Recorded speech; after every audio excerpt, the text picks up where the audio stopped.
What's up, Poke friends? Today, we're diving into one of the biggest risks I've taken on the channel so far. I bought a 204 card Pokemon collection for $3,200 from a local seller. No grading, no guarantees, just raw cards and a whole lot of mystery. We're going to break down every major hit check conditions, look at recent sold comps, and figure out if this was a smart investment or a painful money pit. Stick around, because some of these cards could be a huge grading candidate, and by the time we're done, we're going to answer the question, was this $3,200 deal worth it, or a huge flop? Let's jump in. Okay, so let's talk for a minute, real talk, about the reason why I purchased this collection. So I saw this on a Facebook Marketplace post, $3,200 for this whole collection, valued at $4,200 on Collector. Now, here's the thing. I'm a Pokemon collector. I love Pokemon, I love collecting, I love investing in it and trying to get my Grail cards and finish my collection of every single Blastoise card that's out there. So when I look at a collection, I'm really looking at it from the terms of, is this going to have, one, grading potential, two, is it going to expand my personal collection? Are there items in there that I can tuck right away into my personal collection and grow my personal collection and personal value? And three, are there cards in there that are going to represent exceptional trading value and quick turnaround value online? So, when I was looking through this collection, as I was looking at the pictures, it checked the box on every one of my 3 points. Let's go ahead and take a deep dive in and see what we that we got this Alolan line, Ninetales. Looking at eBay in the comps, we're looking at sold, non-graded. We're taking a look at 898, 958. We see that, so we know that this is a pretty cheap card right off the bat here, so probably not a lot of high upsell on this one. As I look at it, centering looks good, back looks good, not a lot of whitening. I'm looking on the back, looking at the corners and edges. Not a lot of reason there to go ahead and do that one, so that one is going to go in the not grade pile. Up next here we have this nice Latios and Latios GX, seeing some comps at around 65, 60 for raw. If we flip over to the graded, we're seeing a 479 there for a PSA Gem Mint 10. So high upside potential here. So as I'm thinking about what to grade on this one, as I see this Latios and Latios here, we're seeing a high upside, we're seeing a good possibility, good centering, good edges, no whitening. If we hit the PSA Gem Mint 10, we're looking at a very high upside on this one. So we are going to, in our kind of pile system, we're going to go ahead and put that one in the possibility. We have this Mew. We don't really like to grade too much old school stuff, so we're just going to put that one aside. This nice Celebi and Venusaur. Taking a look here. We've got some comps coming in. Centering looks okay, whitening looks okay. As we take a look at some comps, we're looking raw for this card. Let's see here. Let's go to sold. And we want to go to no on the graded. So we're going to see, looking at 55, 52, 34 for the raw. If I flip over to graded here, check the box on graded is yes. Now I see some PSA 10 there for 265, so a pretty high upside on this one. I do see that PSA 10 265 coming in there, so some possibility here. Up next we got the Slowbro and the Psyduck. Definitely a pretty high upside on this one. Very beautiful card. I do like this card a lot, although it is important here when you're considering collections not to fall in love with certain cards. But I'm seeing 51, 52, 61, 82 on the raw. If I flip on over there and check the box on graded, let's take a look at that. We're going to see some comps here coming up, and we see a 500 on a PSA 10. So huge upside on this one. We don't know what the pops are on that. Probably a little bit harder to hit the PSA 10. A lot going on that card. There's a lot with the foil, centering, all those different pieces. Hard to get PSA 10s on some of these. We actually have 2 of these though. So there's 2 of the Slowbro Psyduck tag team, which is really, I mean, awesome. We'll send them both and, Maybe you say that's good, maybe you say that's not. This was just a drag in there. Put that immediately into the do not grade pile. Sell raw. Just another immediate here with the Pidgeot. We're going to go ahead and put that into the raw. Up next here, though, Houndoom. So a little another vintage card, and I'm not looking at grading that as well. Pretty right off the bat. You're going to see that's more of like a light play. So good one to put in the sell pile. As well as this Lucario as well, and the Houndoom. We're going to take a look at those in the raw pile. So a lot of vintage and things like that I'm not going to go ahead and touch or send in. Up next, we have the Arceus Dialga card. Now, raw, this is like a $500 card. This is easily the grail card of the collection. When I picked up this collection, this was absolutely the grail card. When you look at it, you're looking at comps of $450 to $500. When we flop on over to the PSA, it just goes up from there. So not a lot of PSA graded cards actually having been sold, unfortunately. So as we look down here through the list, it's PSA 8 for $306. So there's a little bit of a buffer there, for, let's say it was just a completely tank, but not a lot of PSA 9 or PSA 10 options being sold in the last while. Here we've got the Mew and Mew GX. We've got some solid PSA 10 potential here with some upside of around $400. So some real upside. We have 63.25 on the raw.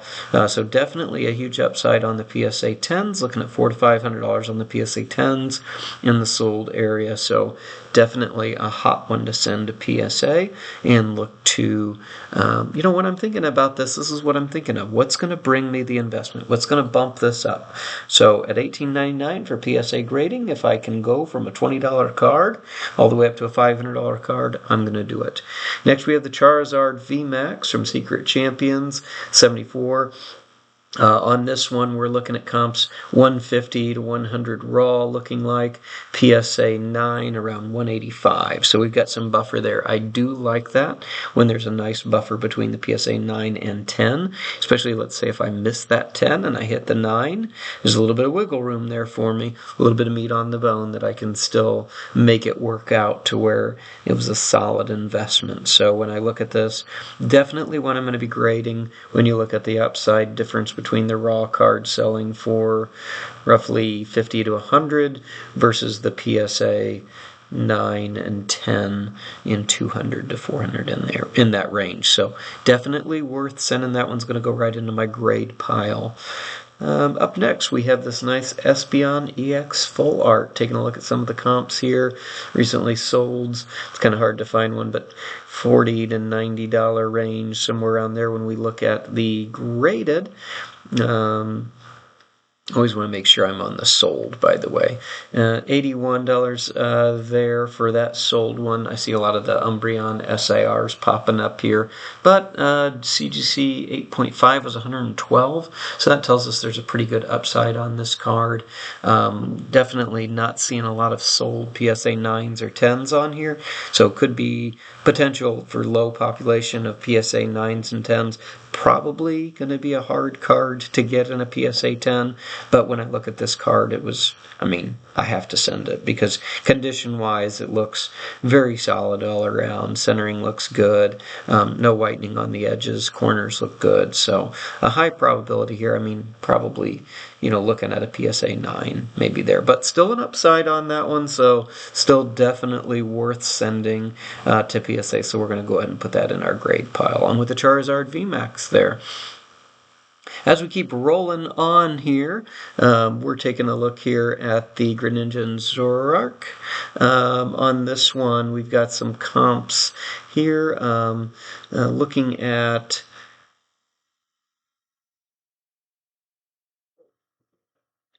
comps of $36 roughly in the sold, so there was some issues on that card anyway, so we went ahead and put it into the raw pile. On this Pikachu and Zekrom GX, we've got a few issues on this one. The centering didn't look great, and the back of the card had a few issues. So we did end up putting this one into the raw pile as well. Still a nice card, but I'm really kind of particular on these. Really looking for those PSA Gem Mint 10s. Again, when I'm looking at this collection, I am thinking value here. So to me, this was an investment. Purchasing this collection was looked upon as an investment to help grow my own personal collection.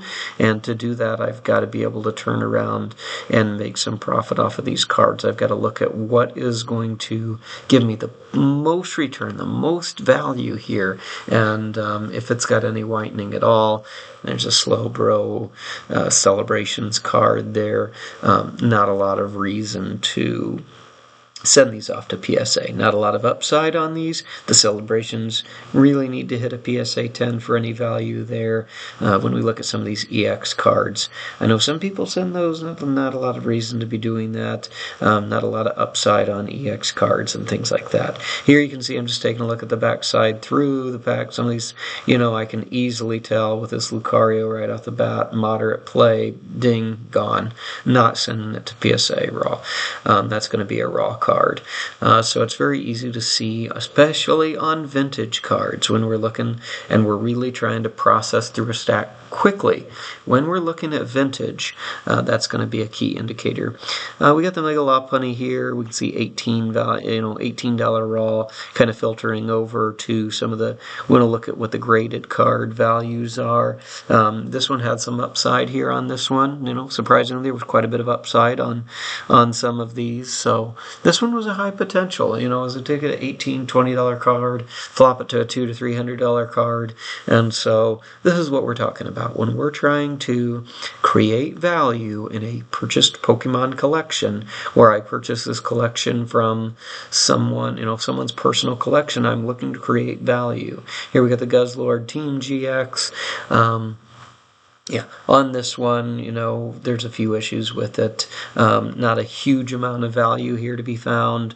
The upside isn't that phenomenal. So when we look at raw versus PSA, not a good enough upside for me to be able to generate what I'm looking to do. So that's going to be a pass for me as far as grading potential goes. But that factors into it. So after I look at centering, corners, edges, if I look at Christmas and, Christmas of the card and just purity of the card and nice quality card, next I have to look at, is it going to give me an upside? If I send it away to PSA, $18.99 value bulk, takes 95 days to turn around, and it comes back a PSA 8 or 9, and there's only a $20 upside, well, I spent 95 days waiting on it to come back and didn't pull what I needed to pull out of it. So here's the Reshiram Charizard tag team. Pretty cool card, really. I mean, a nice card. A little bit of issues though. Centering's not perfect, and I believe on the top right corner of this Charizard Reshiram,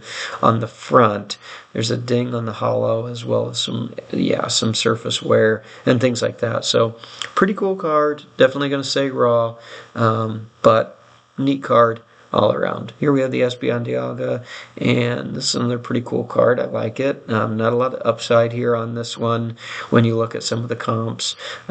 This just probably going to be one of those, again, that just stays raw. And when you look at potential upside, we're just not seeing there. And I flop over here to graded cards. We just don't see that upside that I'm looking for. So I'm looking for significant upside. I'm looking to take a $20 to $50 card, turn it into a $200 to $400 card through grading. That's kind of the strategy here as I unveil for you what we're trying to do as we select the top tier cards that are going to be pulled from this collection. Again, I'm kind of separating this collection that I purchased into viable top tier cards that are absolutely going to go to PSA for grading, mid-tier cards that just won't go, and then cards that are either damaged or, maybe light play or moderate play, like this one right here, that just absolutely is not going to do anything in PSA-wise. A lot of these older cards, this Rayquaza, great card, fun card, going to be a great pickup for somebody, but got a lot of edge wear, and that's just kind of the case with some of these cards that have been around a long time. They've been in and out of top loaders. Maybe over the years they've been sitting in somebody's binder, and they just have some issues. So definitely something to consider. This Pidgeot, I put it in the grade pile. It is not going to be a grade. There's no chance. That is not something we're going to do there. Moltres and Articuno here. Pretty cool card. Not a lot of upside. I think there was like 2 or 3 that I have in this collection. There is another Moltres Articuno card that's more of that stained glass one, the promo, that you've probably seen. That one has an upside of, I believe, $200 to $300 when graded. So definitely some value there. This one, just not a lot of potential on this one. So, I mean, nice card, good all around. It's going to be near mint. It's going to be able to, put it up in that way, and that's great. But not something that we're going to go ahead and send for grading at all. Just another card here that we're not going to look at for grading. Has some issues. Surface wear on the card, centering. You can see how quickly I process through some of these. The Latios GX, this is a risky one. I'm thinking about sending this one for grading, but it's like, okay, this is like an $18 to $20 card here. The upside is maybe $100 to $200. So sure, there's some value there if we're able to hit the PSA 10, but really only if we're able to hit the PSA 10. Otherwise, we're kind of shooting ourselves in the foot. A lot of times, if we're getting 8s and 9s, we're not creating value, and we're potentially losing value on those. So we have to really consider that. If it looks perfectly clean and it looks like an exceptional card to send to PSA, by all means, we're going to go ahead and do that. And I think in the end, by the time this was all said and done, we picked out about 23 cards from this collection of 204 cards that we do want to send to PSA, and we do believe can have the opportunity to pull the PSA Gem Mint 10. But we're very selective in that. We're looking through here. We're really trying to create value. We're really trying to establish what's going to be a potential for a PSA 10, and if it has the potential for a PSA 10, does it have a solid upside? Does it have a PSA 9 cushion? Does it have a solid PSA 10 upside? Those are some of the things that we're thinking about within this. This is just another duplicate of the Latios GX, which you can see here, we talked about that already. $15 to $30 card with a little bit of upside on the PSA. PSA 10, okay, so we hit the PSA 10, great. If we don't, there's not a lot of cushion on that one. So, my rule, I like to hit that PSA 10, but if it's going to be a 9, is there going to be upside? Is there going to be a differential between the raw card and PSA 9? Because let's be honest, a lot of times if a raw card hits a PSA 9, it's the exact same value, potentially, or less than a raw card. So then it's just cracking the slab, pulling it out, and having a raw card that you spent $20 to get graded. Or you leave it in there because you like the slab, but, maybe you hit a PSA 8 and you'll lose value. So we want to be real selective when we're thinking about what cards to send to PSA. That's our process. Things we're thinking about as we go through this process and look at these different cards. So overall, a lot of these cards really nice. I mean, condition-wise, I think we did really well on this collection overall. I think we're going to be able to pull a lot of value out of this. What makes it so hard is that when you buy a collection like this, okay, so let's say it's worth $4,200. It's a $3,200 buy. Let's say that we send 23 cards for PSA, and that costs $400. Now we're up to $3,600. But maybe it creates $1,500 of extra value. Let's say we sell all those other cards on eBay, we still have shipping and buying fees, so we really need to be selling those at 90 to 100% market value to be able to try to generate some of the value that we're getting. Now, we're collectors, we're in this for the fun of it, but we're also in it to try to grow our collection.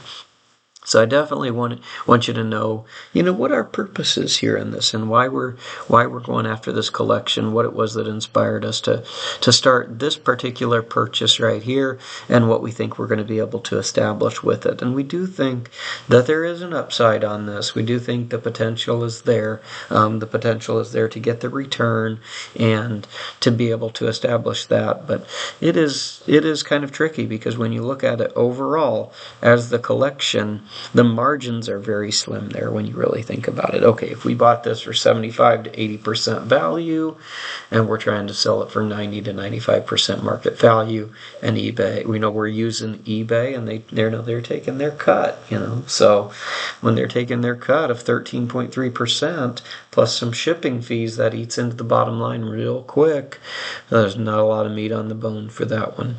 Here's the Charizard from XY Evolutions. You can see some of the comps here.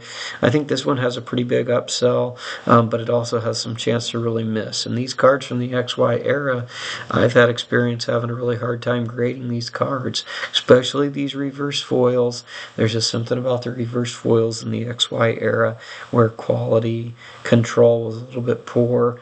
Maybe centering is not, 100% perfect or whatever it is when you look at the Charizard in the center, or, the centering of the border. But whatever it may be, I've had some cards not do very well from the XY era. So when we're looking at that, that's something to consider as well. This one overall looks pretty good, and we are going to go ahead and send it to PSA for grading. Not sure how it's going to do. Probably come back an 8 or a 9. And I don't know that I don't know that cushion is necessarily there for the Charizard XY Evolutions Reverse Hollow. So if we could get the 10, that'd be great. If we can pull out of these 23 cards, if we can get, let's say, 10 to 12 of them as PSA 10s, we're going to be doing really, really well. We're going to be doing really well. And, that's kind of what I'm hopeful of, as we look through. Now, a couple of these are not actual ones that I ended up sending, just so you know. You saw a couple of these in here that I told you, no, we didn't end up sending that. But most of these we are sending to PSA to be graded, and we're going to be looking at that. So just stay tuned to see how our grading submission comes back.